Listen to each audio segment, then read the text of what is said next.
안녕하십니까. 반갑습니다. 함께 행복한 교회 온라인으로 성경을 배우고 내 삶에서 성경의 말씀을 실천하며 살려고 애쓰는 예수님의 신자들의 모임 공동체 함께 행복한 교회 이상문 목사입니다. 오늘 사복음서를 심층으로 분석해보는 과정 속에 마태복음 오늘은 7장 6절의 말씀을 보겠습니다. 거룩한 것을 개에게 주지 말며 너희 진주를 돼지 앞에 던지지 말라.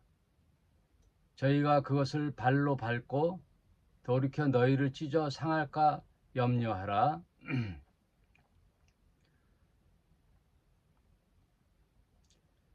이 말씀은 많이 듣던 말씀이죠. 잠깐 그 문자적으로 해석해 보면 거룩한 것과 진주는 그 진리 말씀이라고 할 수 있죠. 그리고 사람 살리는 복음의 말씀, 그것을 귀히 여기고 또 사람 생명 살리는 구원의 진리의 말씀을 받아들이지 않는 그 무리들을 개 혹은 돼지 이렇게 상대적으로 이렇게 말씀을 해 놓으셨어요. 근데 성경에서 개와 돼지는 대체로 이방인을 뜻할 때 이제 개로 표현하죠. 개. 예수님이 수로보니게 여인의 그 지방에 갔을 때 한 여인이 그 자신의 딸의 고통을 예수께 아뢰고 싶어서 따라다니면서 간청을 했을 때 예수님이 뭐라 그러셨냐면 나는 잃어버린 양, 즉 유대인을 위한 부르심을 받은 선지자지 이방인들에게서는 줄 게 없다. 그러니까 그 수로보겐의 여인이 선생님 옳습니다. 그러나 개라도 그 주인의 밥상에 떨어진 그 부스러기를 먹고 삽니다. 그러니 그 부스러기의 은혜라도 주십시오. 그 말씀이죠. 그랬을 때 깜짝 놀라고 예수님이 뭐라 그러셨냐면 내가 유대에 이 여인처럼 큰 믿음을 보지 못했다. 그런 말씀을 하셨어요.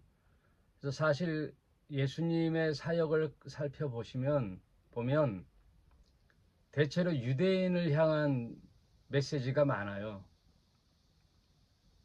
그래서 제 생각인데 성경 전체를 보면은 구약은 유대인과의 계약을 맺는 계약 백성이죠. 출애굽한 백성들을 시내산에 불러 모아 놓으시고 계약을 맺으시죠. 하나님이 나는 너희의 하나님이 되고 너희는 나의 백성이 되어다오 하고 계약을 맺어요. 그 계약을 맺었을 때 항상 뭐라고 하시냐면은 이스라엘 백성으로 하여금 잊지 말라는 뜻이죠. 잊지 말라는 뜻으로 애굽에서 종살이 하던 애굽에서 노예 생활하던 너희를 불러낸 나. 그러니까 하나님은 구원자시죠. 이스라엘 백성의 구원자. 그러니 나는 이제 친히 너희의 하나님이 되어서 너희를 보살피고 인도할 터이니 너희는 나의 백성이 되어다오. 오케이? 이러면서 이제 그러는 증표로 십계명을 주는 거예요. 그 계약 계약을 맺은 사람들은 그 계약 내용이 있잖아요. 갑을의 계약 내용을 준수하겠습니다 라고 사인하는 거예요. 그게 십계명이에요. 그러나 구약 전체를 보면은 이스라엘 백성이 하나님을 거역하지요. 계약 불이행이죠. 계약 불이행. 그래서 성경을 보면 다 약속의 말씀이죠. 약속. 저는 개인적으로 사람 살아가는데 가장 중요한 윤리와 뭐 신조라 할까, 가르침이라 할까, 한다면은 약속이라고 생각돼요. 약속.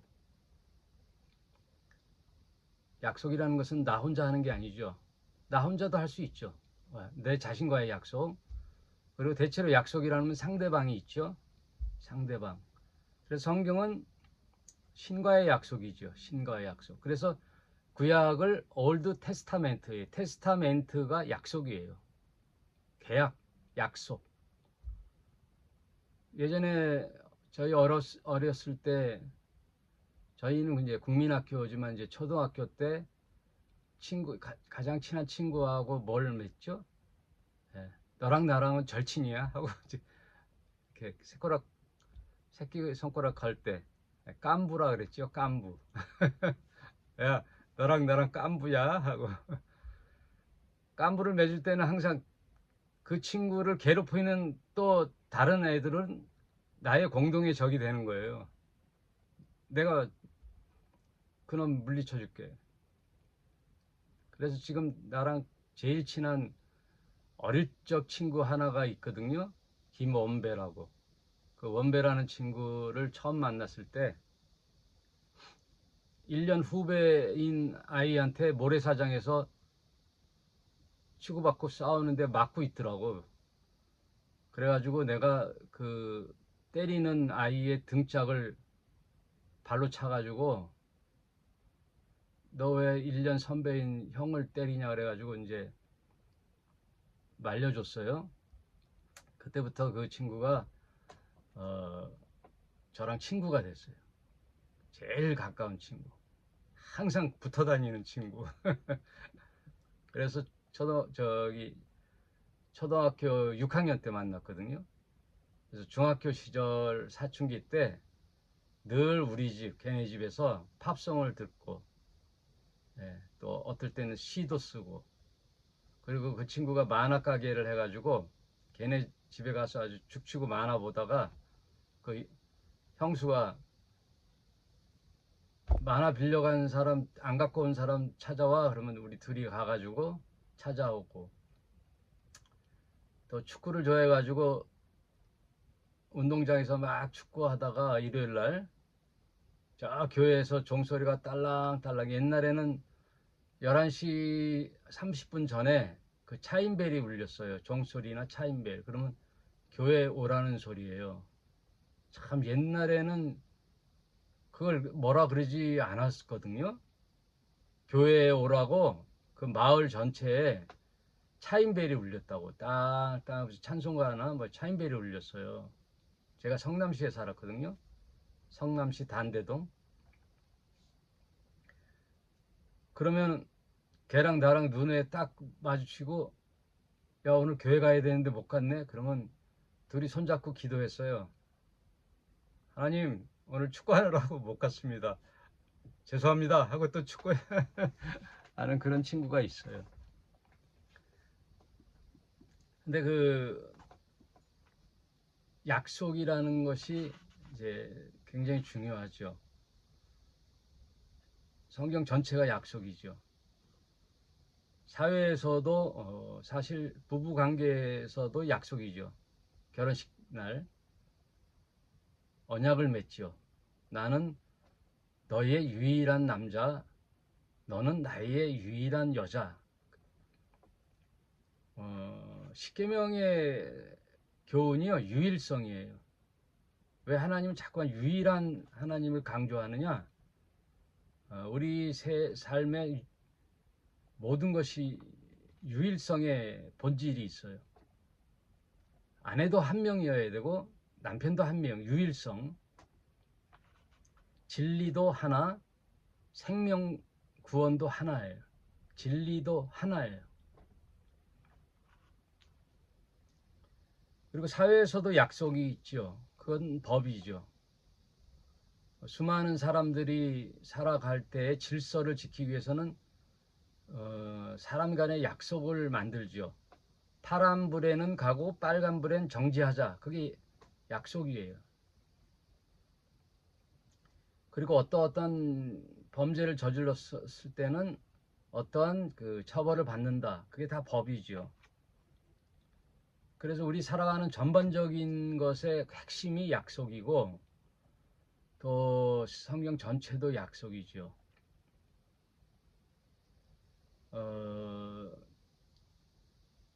회사나 사람 간에도 약속 안 지키면 다른 건 잘했는데도 그게 안 되면 안 돼요. 이미 신뢰가 회복이 안 돼요. 신뢰가 가지가 않아요. 신뢰가 가지 않아요. 약속.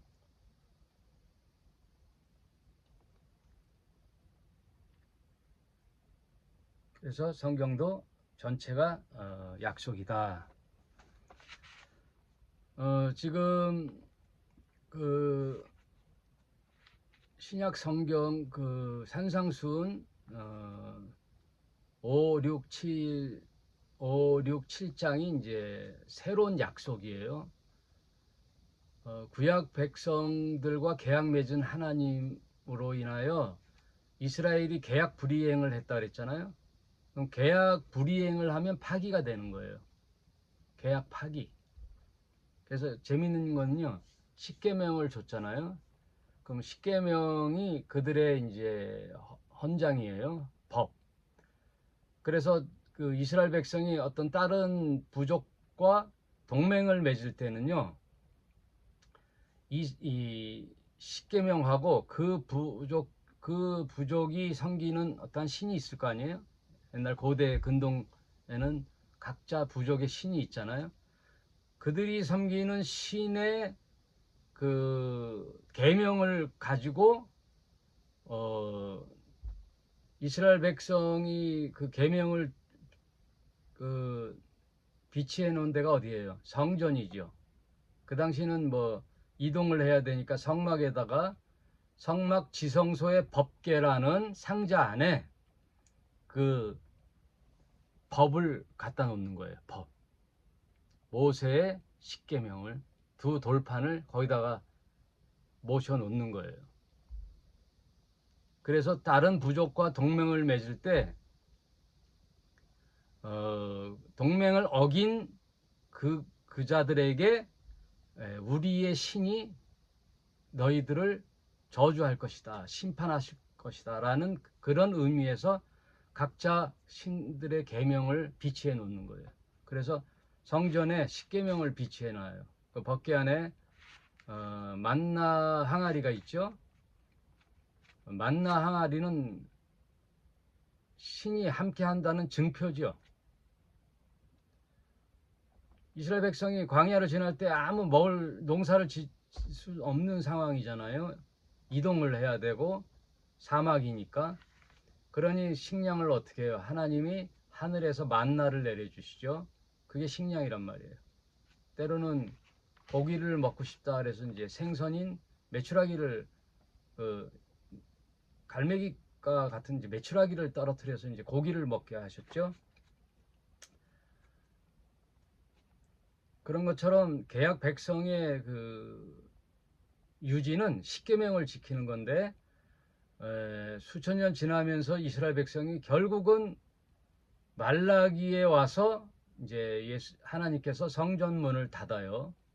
그러면 성전문을 닫는다는 것은 이제 이스라엘 백성과 하나님과의 계약 파기예요. 성전문을 닫았으면 좋겠다. 그리고 더 이상 선지자를 보내지 않으시죠. 하나님이 직접 나타나서 말씀하시지 않고 항상 선지자를 보내시거든요. 선지자를 통하여 하나님 백성들에게 말씀해 주시는데 말라기를 끝으로 더 이상 선지자가 출현하지를 않아요. 하나님이 침묵하셨어요. 그래서 그 중간기 400년과 바벨론 포로에서 돌아온 이스라엘 백성들이 모세와 같은 선지자를 보내주실 것이다 라는 메시아 대망론이 그때부터 이제 생겨나고, 그때 출현한 종교가 유대교예요. 대략 아셨죠? 그때 출현한 이스라엘의 종교가 유대교예요. 그래서 예수님 당시에 성전과 대제사장 그룹이 있는 그 시스템이 유대교 시스템이에요. 그러니 하나님의 계약 불이행을 한, 계약 파기된 백성의 종교 체제가 되겠습니까? 안 되겠습니까? 안 되죠. 안 되니까 새 계약을 맺을 당사자이신 하나님의 아들이신 예수가 이 땅에 오시는 거예요.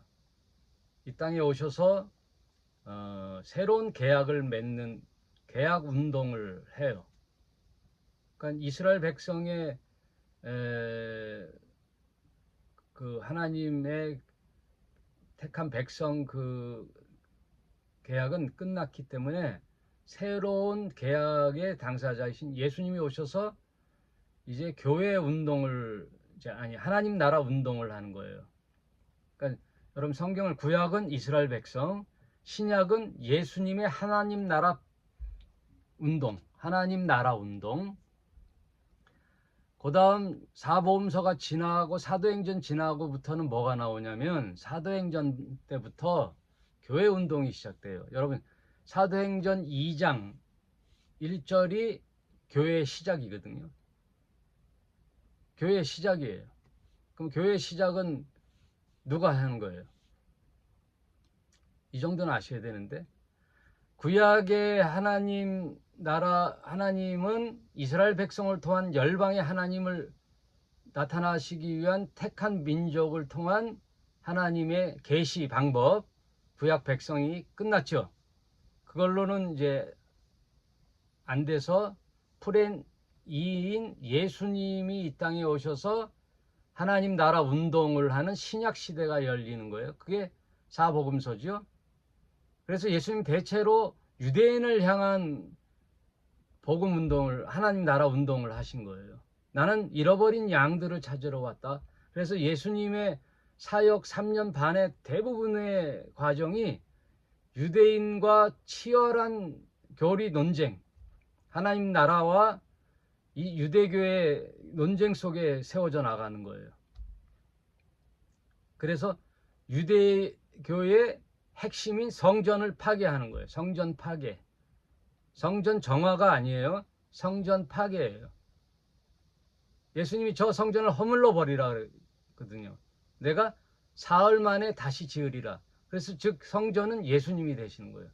하나님 나라 성전 운동이 예수님의 복음 운동이에요. 요게 사복음서예요. 교회가 안 나와요. 그럼 교회는 언제부터 시작이냐?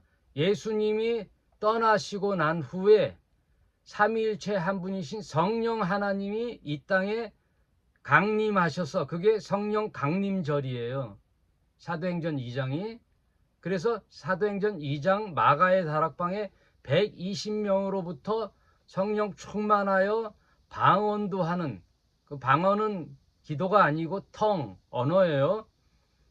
그 놀라운 기적이 일어날 때 그걸로 시작이 교회의 시작이에요.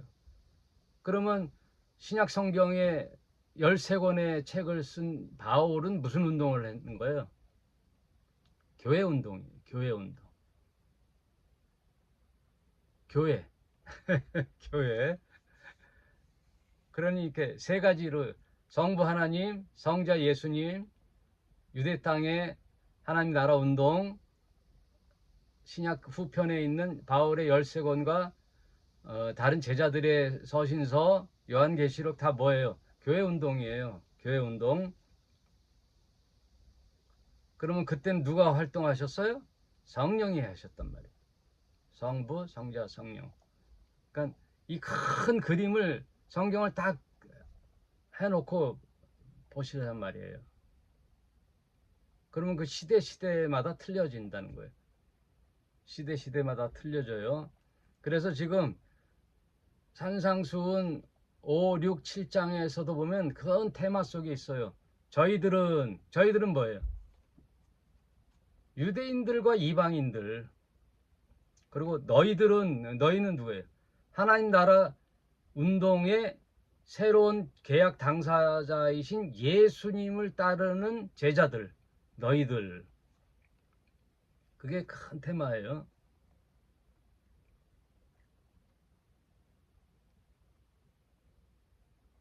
그래서 만약에 거룩한 것을 개해 주지 말며 진주를 돼지에게 주지 말라. 그것은 이렇게 상대적인 거란 말이에요. 그 구절만 딱 읽는 게 아니라 이게 전체 5, 6, 7장의 큰 테마를 쭉 한 번의 설교거든요. 5, 6, 7장은 예수님이 산에 올라가 앉으시니 입을 열어 가르쳐 가라사대 하고 쭉 말씀하시는 거예요. 5, 6, 7장. 군더더기가 없어요. 다 예수님의 로기온이에요. 로기온. 어록. 상황 설명이 없잖아요. 스토리텔링이 없어요.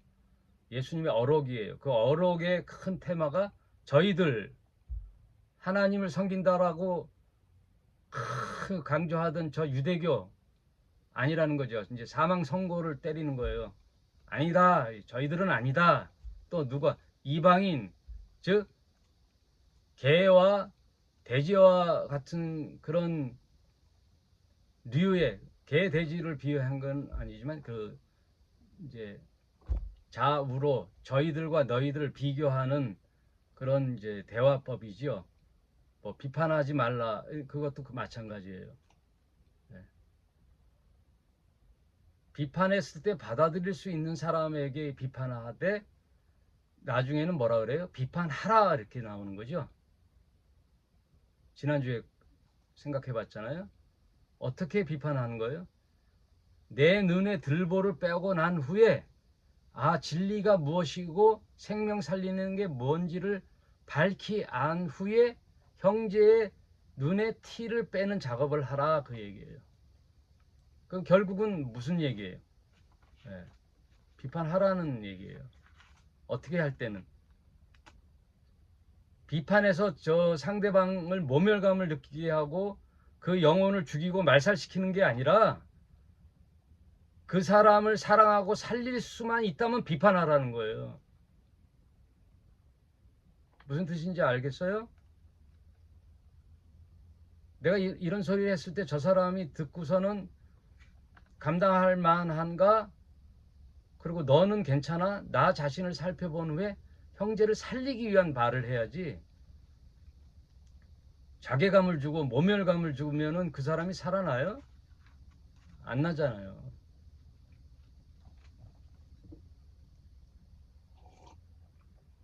요번에 민생 후원 그 지원금을 부산에서는 칼라별로 줬대요. 기초생활수급자는 무슨 색깔이 틀려. 그 다음 차상위는 다른 색깔, 또 일반 국민들은 무슨 색깔이 세 가지야. 그러니까 대통령이 한마디 했대요. 행정 공무원들은 행정 공무원 집행자의 시선으로 하지 말고 국민이 그 수혜를 받는 국민의 입장에서 생각해서 행정을 집행하라. 맞는 얘기죠. 비판을 할 때 내 입장에서 비판하는 게 아니라 내 눈에 있는 들보를 빼고 밝히 안 후에 형제의 형편을 살펴보고 이 사람이 이 말을 들을 만한가 안 한가 살펴보고 그 사람의 형편에 맞춰서 어드바이스 해주고 충고해 주는 거예요. 그래서 결국은 그 형제를 살릴 때는 하라는 얘기예요.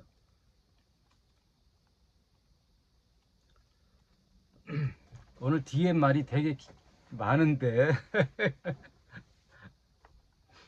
그래서 지금 5, 6, 7장은 크게 네 가지의 부류가 저희들이에요. 즉 외식하는 종교 지도자들에 대해서 쭉 얘기했죠. 6장 2절, 6장 16절, 7장 5절.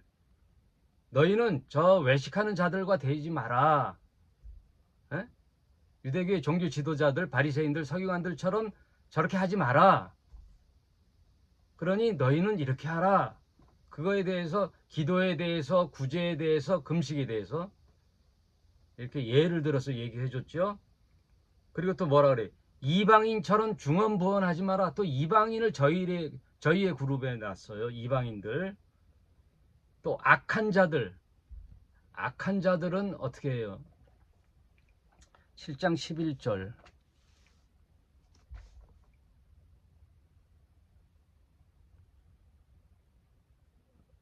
이건 다음 주에 살펴볼 거죠. 구하라, 또 찾으라, 문을 두드리라, 구하라, 찾으라. 요건 다음 주에 얘기하고, 또 거짓 선지자, 저희들은 거짓 선지자인데 7장 15절, 거짓 선지자들을 삼가하라. 양의 옷을 입고 너희에게 나아오니 속에는 노략질하는 일이라.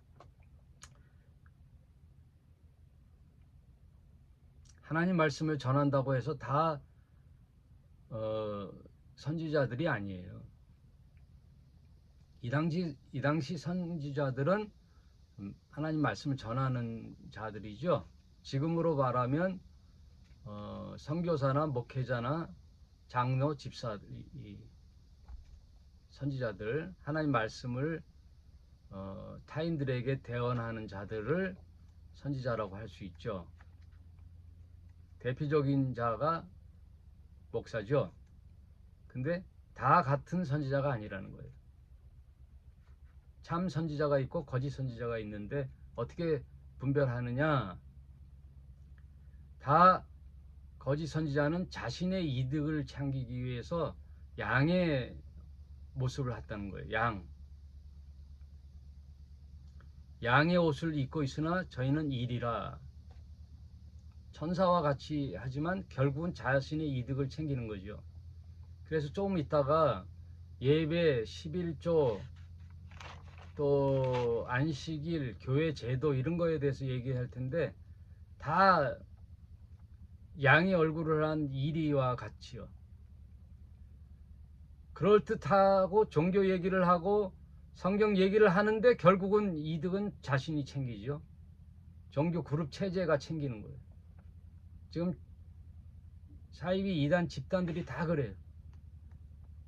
성경을 얘기하는 것 같은데 결국은 자신의 이득과 아방궁을 형성하고 자신의 종교 카르텔을 만들어 가지고 지금 대한민국을 떠들썩하게 하는 개신교 큰 교회 두 집단이 있죠.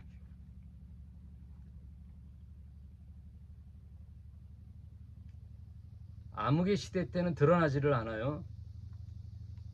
근데 빛의 세계가 오잖아요. 그럼 다 드러나요.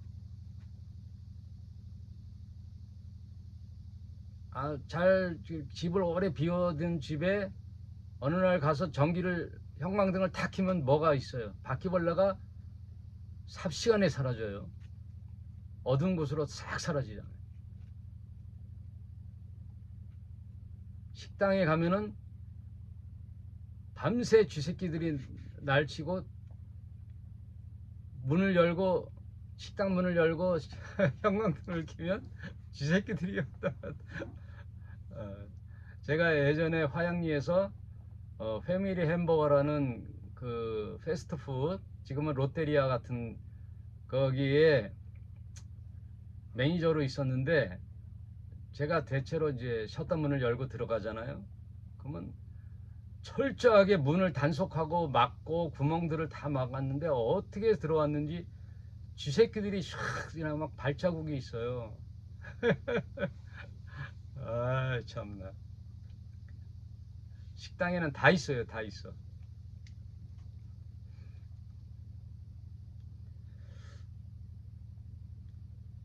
이 쥐새끼 같은 존재들이 거짓 선지자라는 거예요. 거짓 선지자. 바퀴벌레.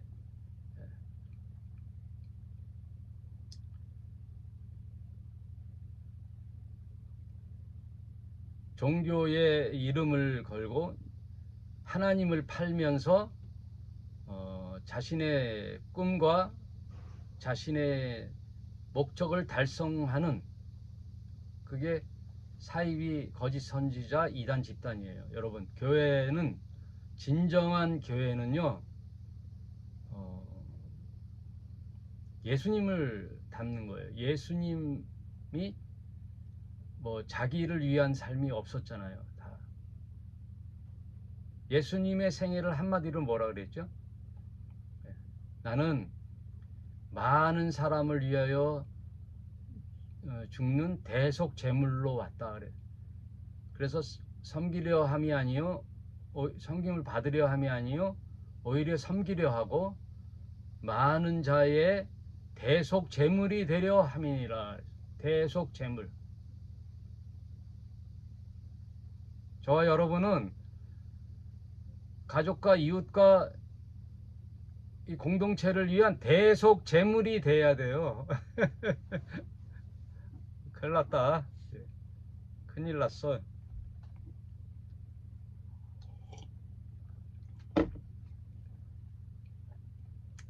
교회 건물의 대속 제물이 아니라 여러분의 가정, 여러분이 만나는 이웃, 여러분이 생활하는 그 사회 공동체, 거기 가서 대속 제물이 되라는 거예요.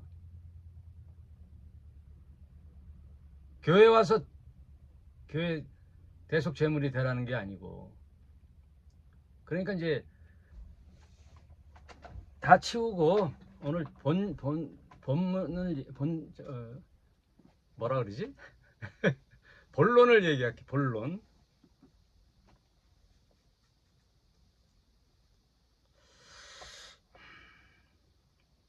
자, 성경을 이해하는 중요한 키워드가 있어요. 초점. 우리 김중호 집사님, 박영미 집사님, 박수희 집사님, 잘 들으세요. 다 듣고 계시죠? 이거 굉장히 중요한 거예요. 성경을 딱 접어가지고 반을 딱 펴봐요. 그럼 거기에 누가 있어요?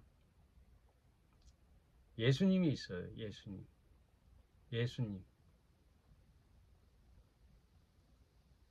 우리는 종교를 따르는 신자가 아니고 예수님을 나의 주님으로 고백하는 신자들이에요. 저와 여러분은. 예수님이 나의 주님이세요. 그래서 성경을 이해할 때는 예수님을 딱 보는 거예요. 자, 예수님을 보겠습니다. 그러면 구약은 어떻게 되느냐? 구약 이야기가 다 뭐예요? 이스라엘 이야기가 아니에요. 겉으로는 이스라엘의 이야기죠. 다 그림자요, 몽학선생이요, 예표예요. 누구를 위한? 예수님을 위한. 예수님을 위한 준비 예표요, 그림자요, 몽학선생이에요. 장차 인류를 위하여 하나님이 예수라는 분을 이 땅에 보내시는 준비 작업이 구약 성경이에요. 더 이상도 아니고 더 이하도 아니에요. 구약을 이해할 땐 그렇게 봐요. 구약 시대에 이스라엘 백성, 거기에 있었던 족장 시대의 족장들의 이야기, 이것은 그냥 스토리로 읽되 핵심은 예수 그리스도를 위한 준비였다. 그렇게 보면 돼요. 그래서 구약에 드렸던 모든 짐승의 제사는 뭐에 대한 제사의 예표냐? 예수님 십자가에 드리는 단 한 번의 대속 제물이 되는, 하나님께 드림바되는 유일한 제사가 십자가예요. 그거에 대한 모든 모형이 구약의 짐승의 제사예요. 그러면 짐승의 제사를 드리기 위해서는 뭐가 필요했죠? 성전이 필요했단 말이에요. 성전. 그러면 성전은 뭐에 대한 예표죠? 예수님을 대한 예표란 말이에요. 성전에서 하나님을 만나잖아요. 그래서 예수님이 오셨으니 예수님은 자신을 뭐라 그래요? 성전 대신 자신을 말씀하심이라 이렇게 복음서에 나오잖아요. 즉 세상의 모든 사람들은 예수님을 통하여 하나님을 만나는 만남의 통로가 예수라는 거예요. 그래서 구약에 드리는 짐승의 제사, 모든 이야기, 요셉의 이야기, 이삭의 이야기, 아담의 이야기, 카인과 아벨의 이야기, 이게 다 뭐예요? 예수님에 대한 그림자요, 예표요, 멍학선생이란 말이에요. 이해되셨죠? 예, 구약 끝이에요. 그러면 예수님은 이 땅에서 어떤 삶을 사셨죠? 예, 대속 제물이 되셔서 십자가에서 우리의 구원을 위하여 하나님께 드림받는 대속 제사를 드려서 죽으시는 거죠. 죽으시면서 하는 말이 뭐죠? 예, 다 이루었다. 예수님이 다 이루었다 하는 거예요. 그러니 하늘로부터 땅까지 뭐가 성전의 휘장이 쫙 찢어지는 거예요. 지성소가 열린다는 것은 성전 제도가 파기됐다는 거지. 끝난다는 거예요. 성전 제도가. 그러면 성전 제도에서 드렸던 모든 제사의 의식들이 지금은 드려요, 안 드려요? 안 드려지는 거란 말이에요. 안 드려진단 말이에요. 11조는 뭐였죠? 성전에서 봉사하는 레위 지파의 제사장들이 다른 11지파는 땅을 유업으로 받았으니까 그 땅의 소산으로 먹고 살았잖아요. 근데 성전에서 봉사하는 제사장 레위 지파들은 땅이 없으니 소출이 없잖아요. 그러니 너희가 10분의 1을 다른 지파 10분의 1을 모아 성전에서 봉사하는 제사장과 레위 지파들의 월급, 봉급을 챙겨주는 거예요. 그리고 성전에서 사용되는 많은 그 기물들이 있잖아요. 그런 것들을 준비하고 뭐 성전 유지를 위한 체제 이런 것 다 쓰임은 그걸로 쓰인단 말이에요. 경비가. 그리고 남은 것은 고아와 가부들에게도 일부 쓰이게 되는 그런 제도가 끝났어요, 안 끝났어요? 성전 제도가 끝났어요.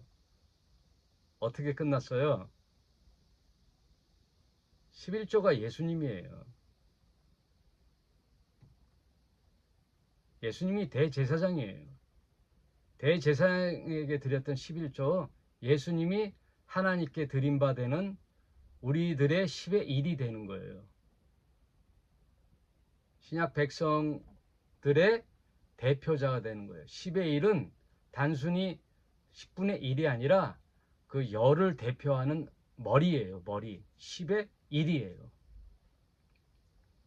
그러니 금전으로 드렸던 레위들이 생활을 해야 됐던 용도의 10분의 1 제도가 필요해요, 안 필요해요?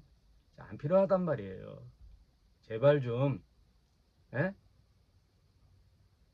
교회에서 뭐 유지를 위해서 십자가 정신으로 11조 정신은 살아있다 해서 11조 드리자. 결국은 이리와 같은 행위예요. 맞아. 구약의 제도는 사라졌지만 그래도 그 정신은 살아있어 가지고 지금 교회 운영을 위해서는 11조라는 게 있어야 돼. 얼마나 그러면 꼭 11조를 해야 돼요? 아니잖아요. 아니잖아요. 그러니까 10의 1이라는 헌금 규정을 하면 안 된다는 거예요. 그거는 예수님에 대한 모독이에요. 예수님에 대한 인류를 대신하는 11조의 십자가의 죽으심에 대한 잘못된 이해지요. 그렇게 자꾸만 교회에서 만들어내면 안 된단 말이에요. 결국은 뭐예요? 옷은 양의 옷을 입고 그 속은 노략질을 하는 일이라. 달 바가 없어요. 교회 헌금 11조를 걷어가지고 헌금 3분의 2를 교회에 목사들이 쓰거든요. 그 얘기는 너무 많이 했기 때문에 그만하고 하여튼 11조는 폐해지는 거예요. 그러면 안식일이라는 게 있었잖아요. 안식일. 안식일은 왜 구약에 주었냐면 갑질의 그 고용자들이 노예들을 무한정 일을 시킨단 말이에요. 육체적 쉼이 없이. 그러나 법으로 하나님이 6일 일하고 하루 쉬는 안식일을 제정을 함으로써 약자들, 노예, 하다못해 짐승, 나중에는 땅까지, 곡식을 솟아나는 땅도 쉬어야 되거든요. 그게 안식년이거든요. 그리고 안식일도 쉬잖아요. 경작을 안 하니까, 일을 안 하니까. 그러니까 노동, 육체의 노동을 쉼을 위한 날이란 말이에요. 그렇게 법으로 제정 안 하면 갑질을 해서 안 한단 말이에요. 네? 고용주들은 쉬고 노예들은 죽도록 일을 시킨단 말이에요. 거기서 온 안식일, 또 창조의 6일 일하고 하루 쉬셨던 하나님의 원리에 따라 6일 일하고 하루 쉬는 제도는 육체를 위한 쉼이에요. 그거에 대해서 예수님이 이 땅에 와서 안식일의 주인은 뭐라고 하셨죠? 안식일은 사람이 안식일을 위해 있는 게 아니라 안식일이 사람을 위해 있는데 안식일의 주인은 나다 그랬거든요. 예수님이 안식일의 주인이에요. 그래서 예수님이 오셔서 십자가에 죽으시고 부활하심으로써 어느 날이 이제 안식일이 아니라 육체를 쉬는 안식일이 아니라 모든 날이 이제 안식이 오는 거예요. 그래서 안식일의 참된 의미는 뭐예요?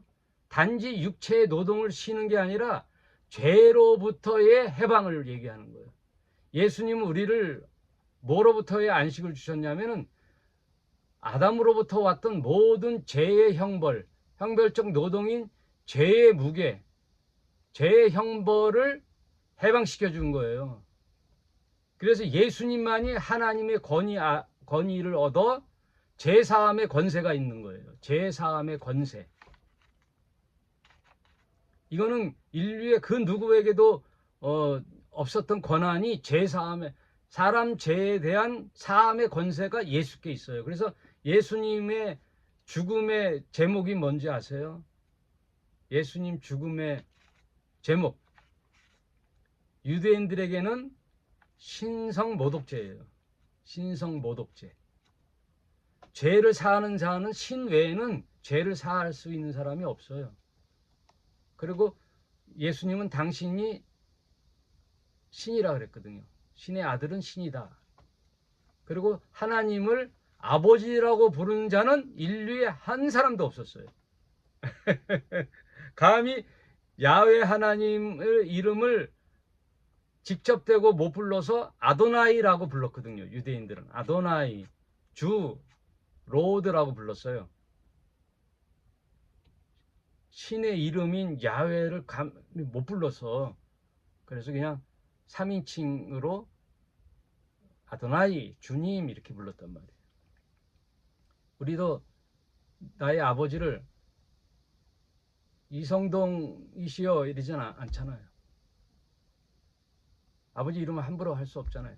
그랬듯이 유대교가 그랬거든요. 근데 어느 날 예수라는 작는 하나님을 아버지라고 부르고 우리 다른 제자들도 너희도 하나님을 아버지라 부르라고 하니 이상한 자잖아요. 그래 대제사장에게 끌려가 가지고 신문당하다 결국 무슨 제명이 유대인에게는 신성모독죄에 걸린 거고, 그럼 신성모독죄는 어떻게 돼요? 유대인들에겐 돌로 쳐 죽이는 사형법이 있거든요. 돌에 맞을 것 같으니까 그 많은 민중들이 예수님을 따랐거든요. 그러면 돌에 맞아 죽으면 폭동이 일어날 걸 두려워하여 이 대제사장 그룹이 아이디어를 낸 거예요. 반역죄로, 로마의 반역죄로 빌라도에 넘기자 해서 빌라도에게 넘기는 거예요. 그럼 빌라도 앞에 섰을 때 빌라도가 아무 죄가 없어 보이는데 이 자는 무슨 죄이냐 그랬을 때 이 자가 이스라엘의 왕이라고 자칭하면서 민중을 소동케 한다. 민중을 반역하게끔 소요를 시킨다. 요동시킨다. 그건 반역죄의 우두머리라는 걸로 고소를 해요. 그럴 때 빌라도가 아이디어를 내가지고 6월절에 한 사람을 풀어줘야 되는데 하고 예수 풀어줄 줄 알고 그 아이디어를 냈는데 웬걸 대제사장 그룹과 이스라엘 백성들이 다 뭐라 그래요. 우리들의 왕은 하나님입니다 해야 되는데, 저자가 아니고 하나님입니다 해야 되는데 우리들의 왕은 가이사입니다. 우리들의 왕은 가이사입니다.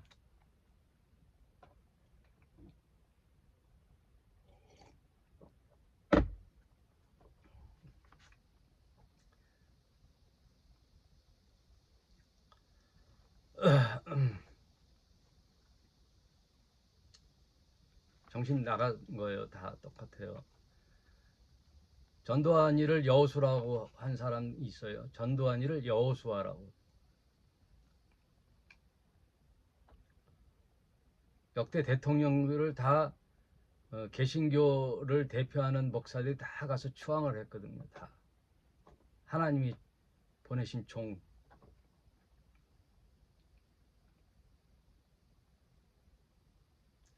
이스라엘 백성이 대제사장 그룹과 함께 우리들의 왕은 하나님입니다 해야 되는데 가이사입니다. 로마의 황제 가이사입니다. 이 말은 그거를 거역한 예수를 십자가에 처형시켜라는 뜻이에요.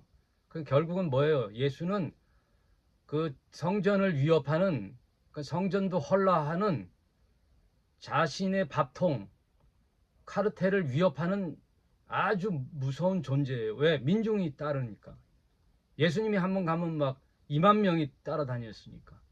그래서 오병이어의 이적을 행하니까 놀라운 거지. 그러니까 점점 대제사장 그룹들은 호의호식하고 민생들의 피를 빨아먹으면서 착복하고 그랬는데 위협을 받는 거예요. 지금 막 떨고 있는 자들이 무지하게 많아요. 대한민국에도. 그래서 성도들이 깨어나야 되는 거예요. 성도들이 깨어나야 되는 거예요. 성도들이. 성경과 전혀 다른 소리를, 헛소리를 하는 목사들을 분별해내야 되는 거예요. 양의 얼굴을 한 사실은 속은 이리와 같은 자들 분별해야 되는 거예요. 왜? 저와 여러분의 생명이 달린 거예요. 생명.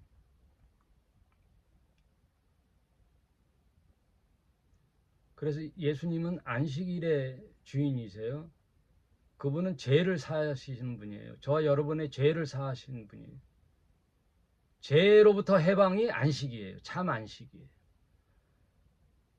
내가 죽는 날까지는 육체 안에 있지만, 육체의 노동은 하지만 진정한 안식은 죄로부터의 해방이란 말이에요. 그러니 예수로 인하여 우리는 죄로부터 해방받은 저와 여러분은 매일이 안식일이란 말이에요. 어느 특정한 날이 안식일이 아니란 말이에요. 그러니 지금 율법, 안식일, 성전, 11조 다 이게 해결됐잖아요. 예수님으로부터. 예수님이 다 이루었다 하므로 이게 다 구약 제도가 다 끝난 거예요. 실체인 예수님이 오셨으므로 그림자였던 구약의 모든 제도가 끝났단 말이에요.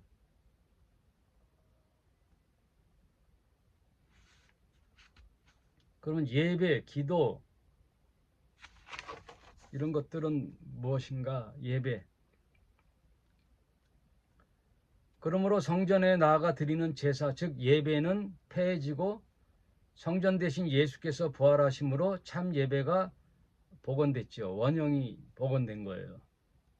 그래서 예수님은 예배를 장소적 개념이 아니라 여기 있다 저기 있다, 예루살렘에도 말고 그림신산에도 말고 진정으로 예배할 때가 오나니 바로 이때라.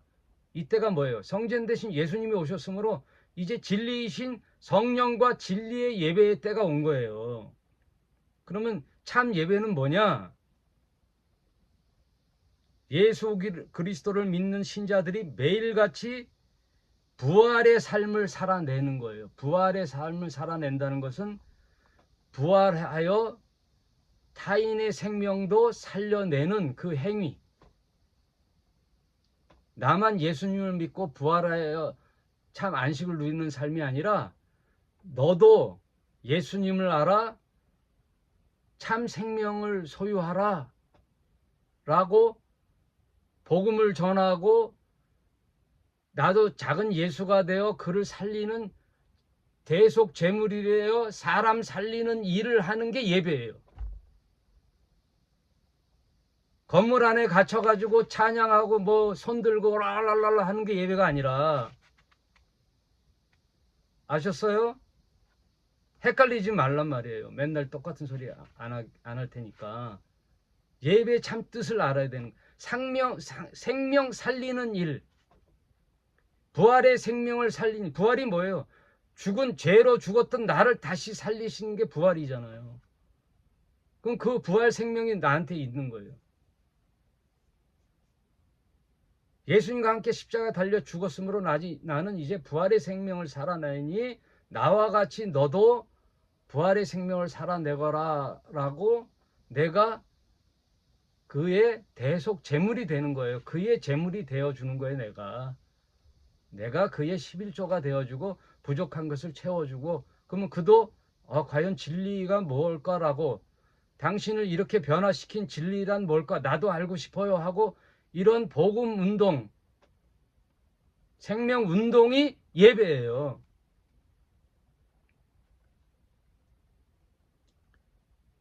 교회 가가지고 내 소원을 강청해서 내 뜻을 관철시켜서 저 세상 가서 호의호식하며 군림하고 많은 사람 앞에 추앙받고 이름을 날리는 게 예배가 아니고, 그걸 위하여 11조하고 목사님께 머리 내밀을 기도받고, 기도 내용 보면은 맨 자기 소원이나 얘기하고, 해주십시오, 주여 주시옵소서, 주여 주여 외치고. 그동안 개신교가 정말 하나님과 또 너무나 동떨어진 삶을 살았는데, 왜 그러느냐? 목사들이 그렇게 만들었단 말이에요. 무슨 목사? 양의 모습을 한 속은 이리의 거짓 선지자들의 농간에 놀아난 거란 말이에요. 폭삭 속았어요. 저 여러분들이 그동안 폭삭 속아가지고, 야 그런가 보다, 에? 꽁 잡는 게 매네, 어떻게 하면 잘 먹고 잘 살라고 하고. 그러니 삶에 보면은 맨 크리스찬들이 아주 이기적이에요. 주차만 해도 이기적이야. 사회생활, 직장생활 엄청난 이기적인 생활을 해요. 이기적이에요. 대속재물? 무슨 대속재물? 그냥 가만히나 있어. 그냥 가만히나.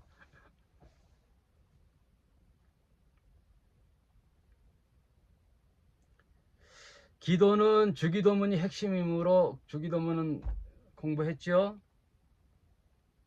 주기도문의 핵심이 뭐예요? 형제의 과실을 용서하면 너의 과실도 용서해 주는 거예요. 그래서 하나님은 항상 사람에 대하여 네가 어떻게 했나를 평가하는 거예요.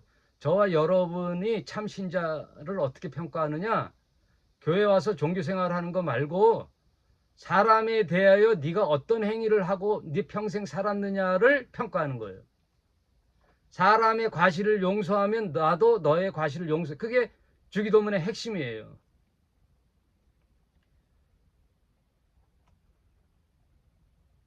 맨날 듣고 그렇구나 하고 하지 말고 실제 하나하나를 여러분의 삶 속에서 실천해 보란 말이에요. 실천해 보세요.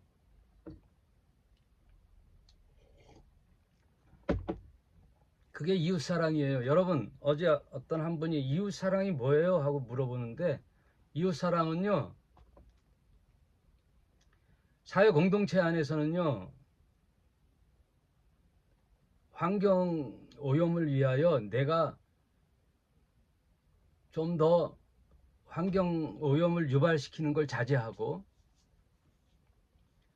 질서를 이것도 이웃사랑이에요. 여러분, 교통 질서 지키는 것도 이웃사랑이라니까.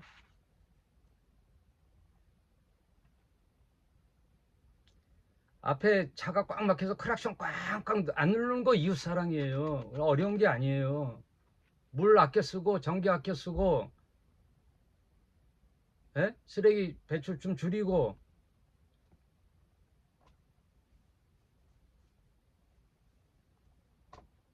여자들은 샴푸 좀 덜 쓰고 예? 머리 샴푸 엄청나게 쓰잖아.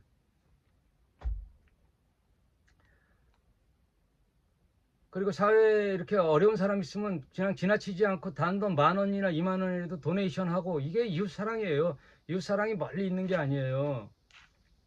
매일 눈 뜨면 보이는 내 가족 좀 챙겨주고, 직장 나가는 남편 응원해주고, 말 한마디라도 여보 오늘 힘내 화이팅, 이웃사랑이에요.